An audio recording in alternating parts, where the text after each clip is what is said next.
जिले में चल रही निजी बस संचालकों को उस समय से मनमानी करने का अवसर मिल गया जब से राज्य परिवहन की बसें बंद हो गईं।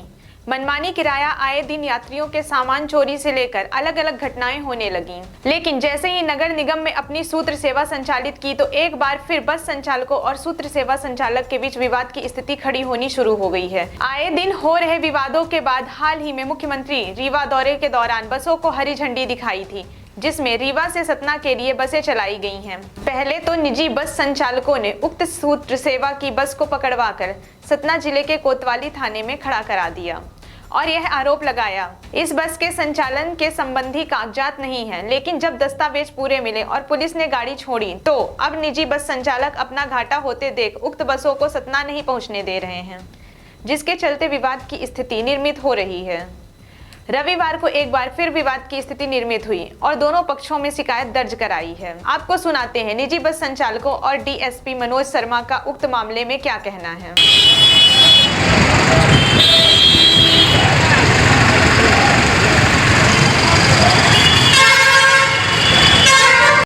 चाहे हम हों या फिर जितने भी संचालन में हैं, कटनी, मैहर या सतना, रीवा, सिरमौर, बैकुंठपुर, जितना भी जहाँ भी रूट संचालन है पुराने स्टैंड से, उनको सबको पूरी तरह से प्रभावित कर दिया गया है।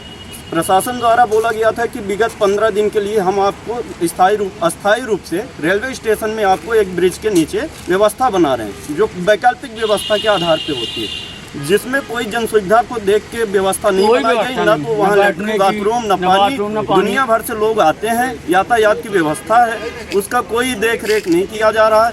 और यहाँ तक कि सूत्र सेवा के इशारे पर पूरी तरह से मतलब जो प्राइवेट बस ऑनर हैं उनको एक तरह से अपराधी घोषित करने का पूरा एक व्यवस्था सिस्टम लगा हुआ है और सबकी गिरफ्तारी करवाने में लगे हुए हैं। ये पंकज सिंह जी हमारे 30 वर्षों के मतलब बस ऑनर हैं और एक मतलब प्रतिष्ठित व्यवसायी होने के नाते इनके प्रति जो कार्रवाई की गई वो घोर निंदनीय है, क्योंकि पुलिस व्यवस्था में ये भी है कि आप किसी को सूचित करें, अगर अपराध पंजीबद्ध नहीं है तो आप उसको सूचना देके और सूचना के तहत अपने पास बुला के उसको एक बात बताएं जो भी यथास्थिति है, जिससे उसका एक निराकरण हो सके।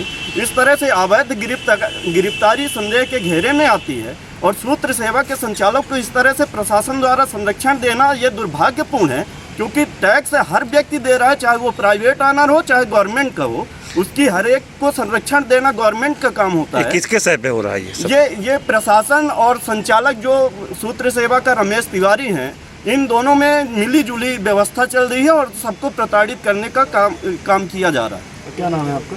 प्रमोद सिंह पंचू। बस संचालकों के बीच अभी कुछ विवाद की स्थिति निर्मित हुई थी, जिसमें कुछ लोग को हिरासत में भी लिया गया। क्या वजह थी, क्या चीज़ सामने है? नहीं, हिरासत में किसी को नहीं लिया गया है।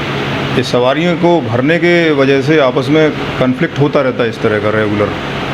वही विवाद था, पुल के नीचे सवारियां भरने को लेके ट्रांसपोर्टर्स आपस में विवाद कर रहे थे, तो उन्हीं को लाके बातचीत की उनसे, उनके विवाद को सुलझाया।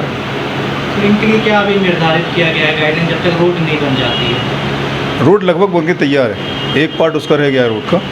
ये 2-3 दिन में जैसे ही कंप्लीट होता है हम पुराना जो बस स्टैंड है उसे चालू कर देंगे। वरिष्ठ अधिकारी हमारे इच्छुक हैं, वरिष्ठ अधिकारियों ने सर्वे भी किया हुआ है इसका, और उनके जैसे निर्देश प्राप्त होंगे हमें वरिष्ठ अधिकारियों को, इसको हम चालू कर देंगे। तो इनका कहना था कि सूत्र सेवा को इनको बाईपास से होकर के गुजरना, जबकि अंदर से गुजर रहे थे, इसको लेकर ये आरटीओ साहब आपको बता पाएंगे कि इनके रूट उन्होंने क्या निर्धारित कर रखे हैं।